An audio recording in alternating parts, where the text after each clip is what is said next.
దేశంలో మైక్రోసాఫ్ట్ పెట్టుబడులు 1,58,000 కోట్లు అన్నటువంటిది హైలైట్ చేశారు. అమెరికా సాంకేతిక దిగ్గజ సంస్థ మైక్రోసాఫ్ట్ మన దేశంలో కొత్తగా $17.5 బిలియన్ దాదాపు 1,58,000 కోట్ల పెట్టుబడులు పెట్టనున్నట్టు సంస్థ ముఖ్య కార్యనిర్వహణాధికారి సత్యనాదెళ్ల ప్రకటించారు. దేశ కృత్రిమ మీద ఏఐ భవితవ్యానికి అవసరమైన మౌలిక వస్తువుల నిర్మాణం, నైపుణ్య సామర్థ్యాలను సమకూర్చేందుకు ఉపయోగపడతాయని సామాజిక మాధ్యమం ఎక్స్లో ఆయన తెలిపారు.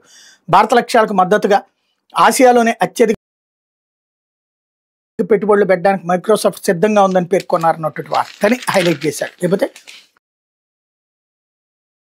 ఏడాదిలోగా రెవెన్యూ ప్రక్షాళన, ఒకే సమస్యపై పదే పదే ఆర్జీలు వస్తే కుదరదు.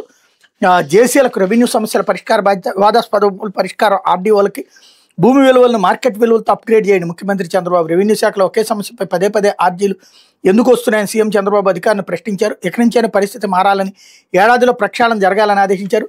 రీసర్వే చేసిన భూములకు సంబంధించి ఒక్క సమస్య కూడా ఉండకూడదని, భూమి ఎవరిదో వారి పేరిటే నమోదు చేయాలని స్పష్టం చేశారు.